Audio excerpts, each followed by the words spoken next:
Hello everybody and welcome. We have here a big semi-final series between Rogue in the top left and Innovation in the bottom right. And this is, of course, the semi-finals of the G Fuel Pink Drip Pylon Invitational. And both players have had some good series to get here. Rogue took out TY, Innovation just took out Cure in the quarterfinals. And I can't wait to see how this series pans out. Now, I am casting this off a clean feed, so I cannot actually steer where the screen goes, but I think it should still be a good experience, and I hope everybody's nice and understanding with that, as sometimes when we cast live events, we have limited control over where the camera goes and that sort of stuff. Now, Rogue showed a bit of pool first up against TY, and only went hatch first in their final game on Romanticide. This time he goes straight to hatchery first, and I think that's because Innovation doesn't proxy racks nearly as much as TY. TY, much more proxy barracks focused player, and definitely filled with that. Oh my god, they got G Fuel on the map. Wow. Well done.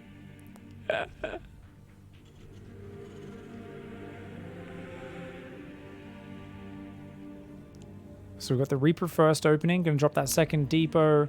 Mules will be dropping in a moment.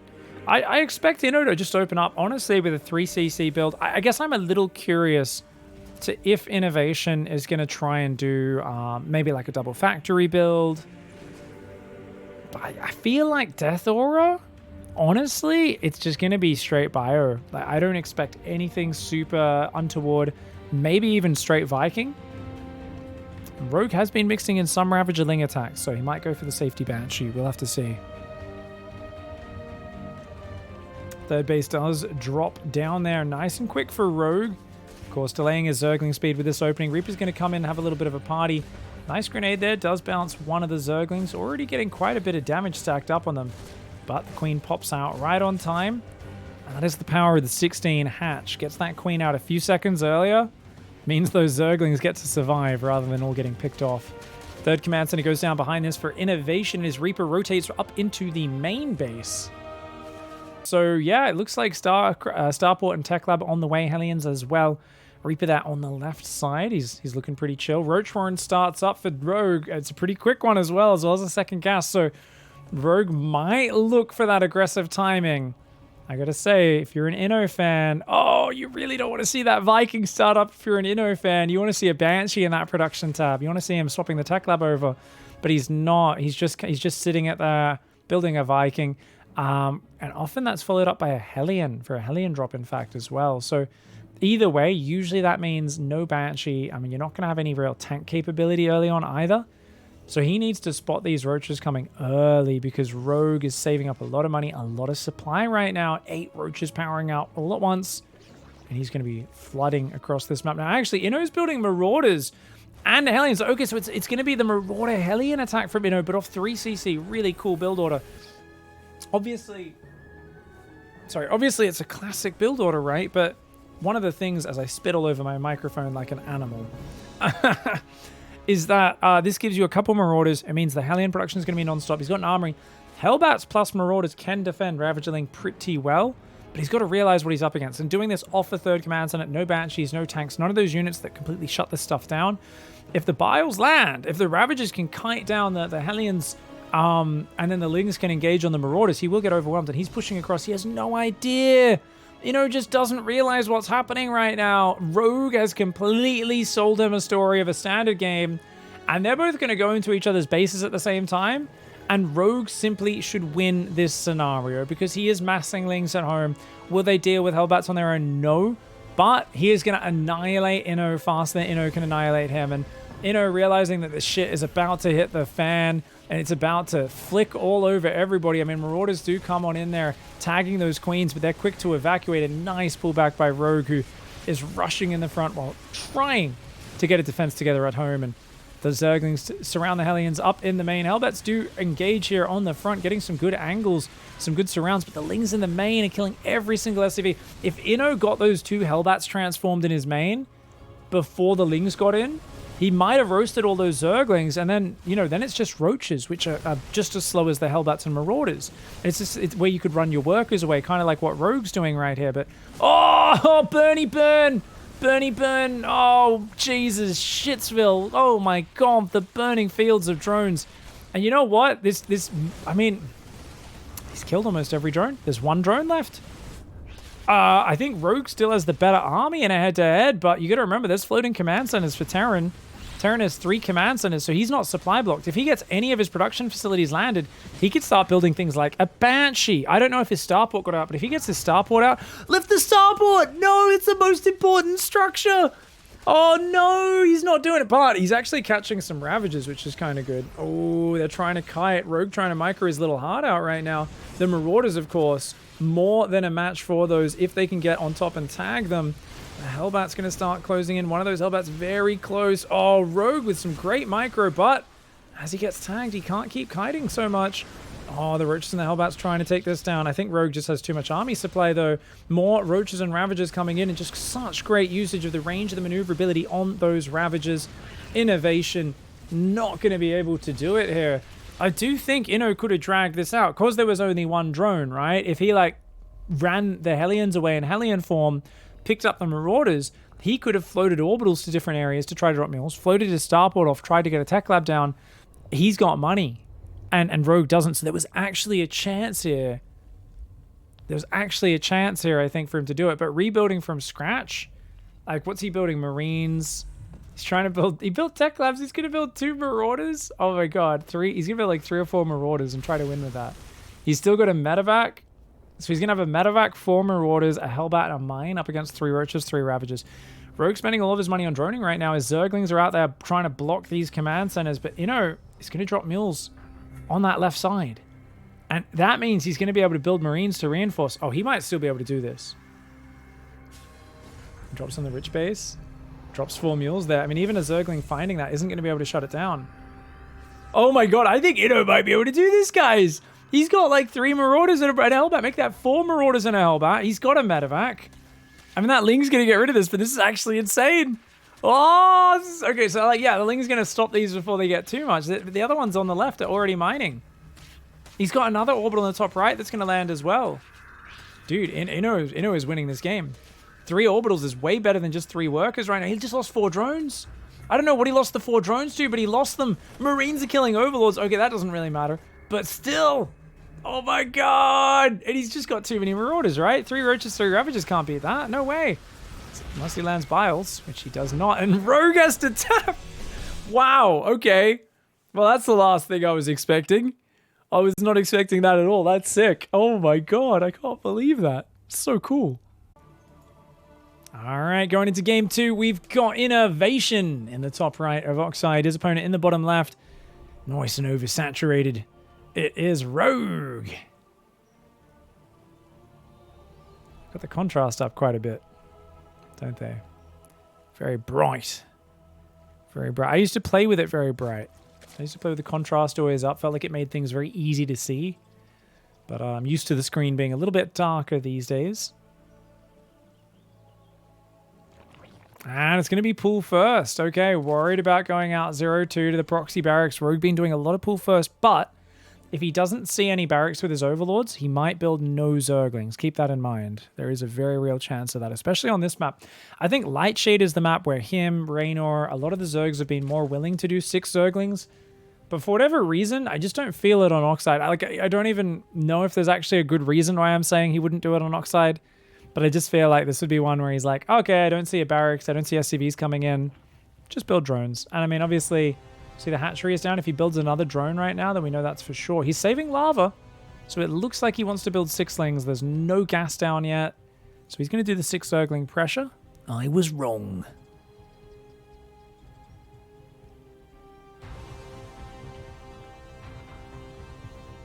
Reaper's on the way there for Innovation. And it looks like Inno is sending the Barracks Scout to Barracks SCV to scout the 19th SCV to build the command center. And looks like the gas mining is now underway for Rogue. So Rogue saved the lava and then didn't build the Zerglings. That's very interesting. So he really waits to the last moment before he actually decides if he's going to build the Zerglings or not. So he really wants his overlords to get very far out to have checked all the common proxy racks locations And only then, having not seen any Marines coming in, no barracks, does he go, oh yeah, we'll just build drones. And you see Innovation here is respecting it. He's like, yeah, I saw your hatcheries late with my SCV. That means you're coming in with Zerglings. Didn't build a single Zergling. So he keeps the Reaper at home just through the fear of this, and a pool first build is not that much worse than a hatch first. Third base is now down there. Does have a double gas by the looks of it on the minimap, so that means he's actually not going the super quick third command center. We're going to see Cloaked Banshee is almost always what we see when someone goes straight for double gas these days. And obviously that's super safe if there was a follow-up roach pressure or anything like that. So I think it kind of makes sense with what he's seen as well as what he ran into in map 1. However, having seen how Rogue played the previous series up against TY, very confident that Rogue is just going to go for Mutalisks. Oh, the drone surround! Oh, nice micro from Inno though. Squirrels his way out of that one and just kind of gets out of there by the skin of his teeth. Reaper injects some combat drugs and his arm instantly regrows. We're wondering why the Terrans are still running around using bayonets and bullets when they apparently have combat drugs that can just regrow limbs. A little confusing, but, it is what it is. The StarCraft universe, once again, remains a very confounding place. Queen's coming forward, looking to push this back. I like those far forward overlords. So he gets a lot of warning of where the Hellions are coming from and prepares. Baneling Nest going down for safety there, and actually it looks like the same Marauder Hellbat build from game 1. Says, if it ain't broke, don't fix it. I mean, it's not the same though, because it's a faster one. This is actually the version of the build where you do it, where you actually don't have a third CC. Game 1, remember, he did it off a third command center, so it was like a macro version of this build. This is still, you still have an economy with this, don't get me wrong, but it's a much more committed version. Baneling Nest is very important. If you can get Banelings to clear the Hellbats, your Queens can defeat everything else. It's just the Marauders and the Hellbats jump on you and overwhelm you. If you don't have Banelings, like your Zerglings can't properly engage. Innovation hits his second supply block of the build order. His medevac was already delayed about 6 seconds. Now his third Marauder gets delayed as well, so a little sloppy. He is going to be following it up with a Liberator. Armory is on the way, but it's not there just yet. He's waiting for that third Marauder. This is a later version of the attack. It's interesting. But it does make it a bit more confusing as well. 3 Banelings morphing for safety, but Rogue's kind of confused about what he's up against. He's going Lair, adding some Lings. Just 3 Banelings won't cut it. 3 Banelings, 3 times 35 is 105 damage. A Hellbat has 145, I believe. So they will be left with 35 hit points. That is assuming you hit every single Hellbat, which I doubt when there's that many of them. Viking lands. Hellions running in the medevac boosts and tags these Queens. Notice those Marauders shoot separate Queens. The Hellbats want to morph right now. Baneling gets a juicy hit. Medevac a bit too far forward. That Queen's tagged. Get her. Oh, he's going after the Banelings, but they're going to finish. They're going to finish. I think those Banelings are going to finish, and he's mega clumped. Oh, big juicy hits there. Big juicy hits for Rogue in the center of the Hellbats. Oh no, if he went after the Queens, he might have actually been able to do some more damage, but he takes a massive Baneling bust on the face of his Hellbats.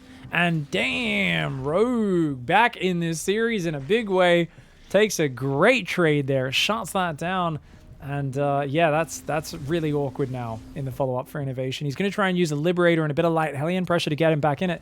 The fact he was continuing production through all that, though, what does that mean? If you're both committing to a sharp attack and you're rallying to it, it means your follow-up sucks. Right now, he's like, I got my 5 barracks. He's building 4 barracks, 2 E-bays, and a 3rd CC all at once, desperately trying to get to the 3-base setup, but he's just not there. He's just not there, and I mean, that honestly, the great thing there for Rogue is Inno did not see when the Banelings morphed. Rogue reacted really quickly, morphed those Banelings. Inno assumed he had a few more seconds to take him out before they finished. And, he didn't have the information. It was a bit of a gamble from him, but his game sense said, nah, we got time. Let's do this. There's no way he morphed Banelings that quickly. And yeah, unfortunately, was met with that big old surprise from Rogue, who is always such a quick on his feet Zerg, very quick to react to things, highly intelligent. He's actually going Burrow very quickly, so we might see some Burrow Banelings. I mean, Rogue has such a lead from here. The Liberator can't find any damage. The creep is blossoming across this map. It's a tough position to be in for Inno, but we've seen him come back from worse. He's going to start building missile turrets. So he's actually worried about mutas coming in, but we haven't seen Mutalisk tech just yet. So this time around, Rogue is playing 5 gas. And I wonder if he's going to go Ultras or Hydras. Lately, it's all about the Hydra Lurker game. Lurker, Hydra, Viper in the late game. Very, very good composition. That Liberator is still alive. Shout out to Inno for not having lost the Liberator. It has been blocked at every turn. I mean, it's not going to get much done here. The Queens will get on top of it real fast. But 3 drones, I mean, and if he even gets it out, you're kidding me. Wow, that Liberator. The never die Liberator, man. The Hellions are like, yeah, we're done. Let's just turn around and take some Banelings with us. Inno does lose a bunch of Hellions as well as map control. What little of it he had is being cleaned up. And I think he may have... Oh, no, he has an armory from earlier. I was going to say, I think he's forgotten his armory. He's going to try and do a push. But I think this is the sort of game where when you push as Terran, you push out to your 4th and you siege up. And then you build a wall. The fact he's moving into the middle of the map does not bode well, guys. Oh, no. I mean, Rogue can just do a giant run by. There's no way he can defend at home. Oh, no. That's a lot of use. Okay, the tank is solid in the wall. 4th command center does get cancelled there. He does stim his whole army back. A wise decision. These Zerglings are trying to break their way out of this base. He burrows a pervertling that's going to try and up power armor those Marines. Look up inside their power armor and see what they're packing. You see that one little burrow Zergling? He goes, oh, hello, Bob. And, oh, Zerglings look for a tank. Oh, Rogue going a bit ham right now. The tanks aren't siege, though. Drilly Boys engage, and the Drilly Boys escape that. Luckily, Rogue not looking. Lets the SCVs walk right past. And as I said, Inno's just got to lock things down. Rogue just took a few nasty trades there. He threw away a lot of Ling Bane, didn't get a lot of damage done. He missed the opportunity to kill the workers. He's only on 78 workers. Inno's on 71. Inno's building that 4th location now. He's making 2-2. Inno's going to push across this map. This was such a bad start for Inno. If he wins from here, I am going to grow a whole new level of respect for the guy. And he's stimming on that 4th base in the or 5th base in the corner. That's a lot of Ling Bane. It's such a small army. And he just gets absolutely smashed. I mean, that's what should have happened. Yeah. I mean, I'm like, what is that army doing there? Like, honestly, what? That seemed like utter nonsense. Well, Rogue says utter nonsense. I'll milk that. Just like, just like I do down at the farm. And he gets all the milk out of that army. Just the way they do with the G Fuel Pink Drip Pylon formula, as you guys know. Except in that case, they milk it from Serral. So make sure you... I'll stop. Never mind. 2-2 is on the way for both players. The Hive's almost done. There is 8 barracks coming up soon. Drilling Claws. Inno's back in this game. Rogue has massive creep spread. He's got great control. He's on 86 probes. But I don't even know what's going on right now. Because I just feel like if Inno didn't throw that army away in the bottom right, he actually could have pushed everything down the bottom right. And it would have been hard. But as it is, Rogue is playing Massling Bane. He's going Ultras. I love this style. It's a classic style. I don't think it ever became bad. He's up to 91 workers. He doesn't really have the bank that he'd like. You know, he's quite down in army supply right now. So Inno's in a rather good position. Head on the upgrades as well. And it's going to head towards Ghosts. And we've seen that Inno is very patient with the Ghost late game recently.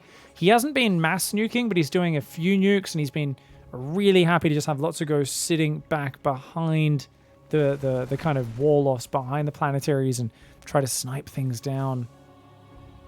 So that drop on the right side.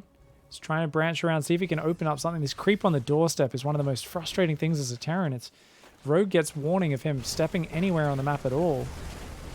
Oh, Banelings. Good spready. And very nice spready. Inno cleans that army up. Drop on the left does get cleaned up at the same time, though. Oh, this is a crazy dive. I mean, I guess this time he has enough medevacs, I think, to pick it up, and he's trying to distract so the drops can do damage, but yet again, a Spore Crawler killing a drop, and it goes down to it, not really finding anything at all. This is a frustrating turn of events for Inno. Stim's in there. He wants to take the base out. He will get it. So that is something.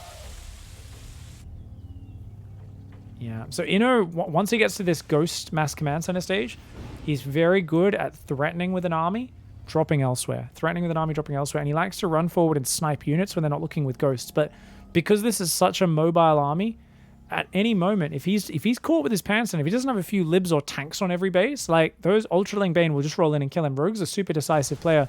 He's not going to let you get away with anything. So I like that these drops are kind of pinning him back right now. Gets a few queens as well. But so far, I mean, Rogue's doing all right. Oh, that could change very quickly, though. Ultralisk comes in.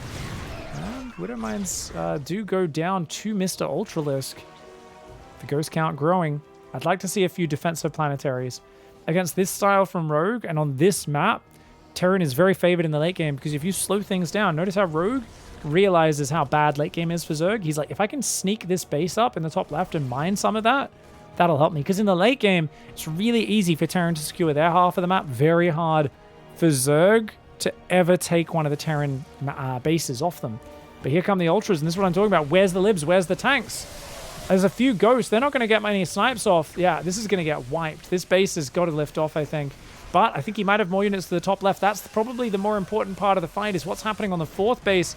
No, the fourth base observer, please. And yeah, okay, ghost snipe all the Ultras that attack that base. And he repairs the planetary. So that's really important. We got a shot of that because he keeps the base on the right way. Heaps of units funneled into that base on the top. And that is where a lot of the ghosts still were back behind the planetaries. So Inno crushes that attack on the top side, the bit that was off camera. Takes an efficient trade against the Banelings on the right as well. Keeps the base up. And Inno now is on 5 bases. And Rogue basically, he needs to do something special. Now, if you're in this scenario as a Zerg, you need to start adding infestors. In general, whenever you play an Ultra style, to not add any infestors is a very basic way of playing.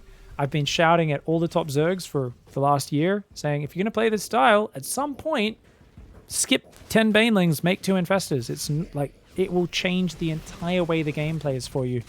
Rogue is sticking with just Massling Bane Ultra. It's just all about meaty fighting units. He comes on down. Oh, good pickups. Does save most of those units. Oh, Massling comes in with some Banelings. Oh my, some bio comes over though. And yeah, he's not going to get that command center. Innovation is still very healthy on the economy. And Rogue, these bases will be mining out. Each time he finds no big way in, I keep thinking, where's the double Nidus in the back? Where's the Infestor swap? Where's the Broodlord swap? He's got to do something else. He cannot keep smashing in with these Ultraling Bane armies unless he can find a really decisive surround on the next push. Notice he's got those Zergling perverts. I love the Zergling perverts burrowed, providing good vision. He knows this army's coming. I want to see him split and come in on this army from both sides. Just one side will not be enough here because there's so many ghosts there. He's not going to be able to get in and interrupt those snipes. Oh no, he's counterattacking. I think he's going to get sniped down easily. The ghosts are just getting popped. He comes in, but it's a very disorganized and late flank. Most of his Ultras are gone. Ooh, the ghosts do start to get jumped on top of. A lot of Ultras went down there, but actually, wait. His Ling run by annihilated the reinforce and is on the production. The Ling run by was off camera that time, and it actually does huge damage. He does clean the army up. I think there was just enough Lings coming in from behind and just not quite enough snipes there. And Inno actually got wiped, and I was doubting it. I was like, he needs one really good surround on this army. Turns out even just 5 Lings coming in from behind, interrupting a few snipes, may have been enough. As the planetary on the 4th goes down, the 5th does survive. Inno could get back in this game. Do not count him out now. Remember, as I said, the longer the game goes, the more advantage he has. The problem for him is that he's trying to go into Libs now to help counter, and there's already Corruptors out. So the Libs are going to be pretty much dead weight. He's lost that 4th base there, so he's going to float his main down to it. But that means there's no planetary there, which means he's stretched thin. Rogue is using these Lings really well at this point, looking for the mobility. He's going to grab a tank on the left side and get on that mineral line and see what he can do. Inno's floating a base to the top left, and that's a terrible mistake. He should absolutely not be exposing himself out any further. He's just got to lock down these bases. Any more space he opens up gives an advantage to Rogue's mobility advantage. Oh, no. Oh, so many SCVs. Rogue, too good, man. He's not going to go out without a fight. He says, I was way ahead earlier. Then I actually found myself behind, but I'm back in control. And, equal army supply, but he doesn't have a great counter for the Ultras. He's got a couple Libs and a couple Ghosts. They're fantastic when the fight is perfectly executed. But that has not been the case. Now, there is some Liberators and some Bio Rally trying to deal with this. Ultras running in on the front at the same time. Corruptors are going to come forward. Snipes take out most of the Ultras. And, oh, those were the snipes that he needs. The Corruptors are mostly gone as well. The Marauder Ghost solid against the Ling Bane. One Ultra doing a lot of damage. Zerglings do find another 15 SCVs. But the Libs are keeping the third alive. The fifth on the bottom right is alive. The top left base is alive. Inno got an amazing fight here. The next remax of 74 Zerglings needs to do it. And one big Space Cow with lots of Band-Aids from Mama Queen. That Space Cow ain't going down. He's on top of all the ghosts. That one Space Cow is actually annihilating Inno's whole army. One big Space Cow charges forth. And it does even get out of there. No, the last snipe does take it down. Inno rallying everything down here. He feels like he's got to win right here, right now. I think maybe taking a breath is actually the right call for him because there is a lot of Ling Bane, but actually he takes out all the Zerglings before the Banelings are ready. So that's a really good start to the fight, but I don't think he has enough to follow this through because I think all of his Libs are now gone from here. He's got a good spread of units. I think maintain position is okay, but do not keep pushing in because there is a lot of Zerg coming forth. Rogue using all that bank, all that mining. Give it 3 or 4 minutes. We'd see that Oxide advantage as Rogue's bases mine out. We're not there yet. So Rogue found the fights that he needed during the window that he needed to, and he's going to clean this up with a lovely flank. He's coming in from the north. A few snipes land on the Ultras, but then the other Ultras coming from the top side. The Banelings connect, and that's a wipe of Innovation's position. You flank those armies, the Ghost can't get the snipes off. There's 1 or 2 at the start, but then nothing from there. They had to pick up an abandoned ship, and he's dropping mass mule. He's trying to rebuild his SCVs right now, is Inno. He wants to get back in this, but Zergling run-bys will easily clear the top left. The third is still vulnerable. His fourth base, just to the right of this army, is vulnerable whenever his army's not there as well. Ling's taking out a sensor tower. Some Depot's going to go down as well. And does actually lose his Pervert Zergling there to the Widowmine. Splash damage. Very well done there. Apparently the Ghost Academy got sniped as well earlier on in one of those run-bys, so that's a huge pick-off. Rogue taking that out is massive. The command center is burning on this base. Marine and Lib trying to defend. If Inno gets a remax out, I still think it's hard for Rogue because, yeah, he's limping, yeah, he's wounded, but the minerals, you can actually see if you look closely at the bottom left corner on the minimap, there aren't many minerals left on these bases, so if there was ever a time to slow down, I think maybe this is it. Do not let yourself get flanked again, Inno. Inno is just trying to take the fight to Rogue, but Rogue patiently waiting. He's now going to try to come in. It's a bit of a disjointed push. The first Ultra gets sniped, but oh, that flank and the Space Cows come in with a vengeance. Inno tries to save some of these units, but this corridor, I mean, Rogue just got so good after the first few fights of setting up the flanks on this and shutting it down. This is going to be really hard for Innovation from here, mate. Very, very difficult. So we can see the income, actually. I was talking about the income tab. I forgot this overlay always shows the income. If you guys look just down over here. So Rogue still got pretty damn good income. 2,400 minerals a minute. Inno's at 2k right now, but that's intermittent because it's mules. You'll see it go up and go down quite a bit. Still very similar army supply with Inno. In fact, in the advantage there. And he's going to come forward. That's a lot of Ultras again. And I feel like it's just, especially with the Transfuse, because he keeps fighting on creep where Transfuse is useful. I do think Innovation has been headbutting in that choke point a little bit too much. I think it's a game where turtle up, defend, you know, change your mode. But Inno just keeps pushing down this choke. He's like a dog with a piece of raw meat in front of him. That weak hatchery in the bottom right, he just can't resist it. He's like, I gotta get it. It's like, dude, it's almost mined out. Just leave it. The base on the far left is the best base Rogue has, and that's dropping as well. We can see the last minute, he's dropped 400 minerals a minute in income. That's pretty big. Inno's income is growing, if anything, right now, but he keeps pushing down this death corridor, and I don't think it's doing well for him. Rogue is long-distance mining on the top left. I really think for Inno, slow this game down.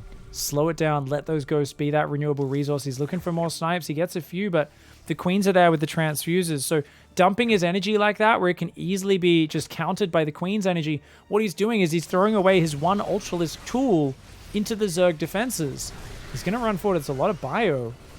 Okay, not a bad fight, but if he goes on creep, it's not going to work out, I don't think. I think Rogue has enough here. I mean, I'll be the first one to admit if I'm wrong, but I think this is a really bad move by Inno. Oh, he gets a few of the ultras. Most of the banelings are gone. Rogue is not flanking this anymore, and he never added an infestor or anything. There's no way to lock this army down. The creeps receded. Where is the flank? The flanks have been the secret for this whole time for Rogue. They seem to be done. What's going on? He's got to keep flanking this army. The drone's long distance mining left. I mean, it seems like a win. It's really not. I mean, Rogue's mineral mining is dropping 1,300 minerals a minute. He's running out of money right now. Innovation is going to be able to mine longer than he is. The Marine Marauder comes forward. The Ultra Bane desperately trying to push forward. Ooh, a big Widow Mine takes some Banelings and an Overseer out on the pullback. And Inno is still in the driver's seat. He's up 40 army supply. And what looked like a really hard situation, well, he got wiped a few times on this corridor. Finally, Rogue is trying to cut off the rally, set up that flank. That's how he dealt with this so well before. He finally goes for it again. And it looks like, man, those flanking ultras do a lot of damage, but it's just not quite enough. He's bled out too many units at this point, I think. He does clean up a lot of Inno's supply, but a lot of it's in workers, remember. A lot of this is still worker advantage. For Rogue, worker advantage don't mean shit at this stage of the game. They're both running dry on resources. It's down to the last few units here for Rogue. He's long distance mining the top left, but that's only giving him a trickle of income. He's trying to make more ultras, more banelings, more queens here. And it's just going to be great. Innovation. The banelings wash up, but everything survives. The queens are gone. The ultra's gone. And wow, Inno actually able to take it. He's the one dog who bites his opponent's hand off, still gets the piece of raw meat and says, get wrecked. You can't train me to not go into the corridor of death. I am death incarnate. I cannot be stopped. I cannot be held back. My name is Innovation. Winovation. That's right, hop in my Winnebago. We're going to go for a drive to Terran wins while down 80 supply. Get dicked, Rogue. Innovation laying down some thick Terran justice in this game, in this series, and I really thought we were going to go to the third game, but Inno is not going to give it up. He's lost so many workers this game. His economy got ravaged by that Ling run by. He's only been building Biomine Ghost. That's it for the last few minutes, but he just pushed through the chasm. And here we go. One last attempt. A spine crawler runs forward. Rogue says, eat my tentacle. Inno says, get out. And takes the 2-0 over Rogue. Damned well played. GG.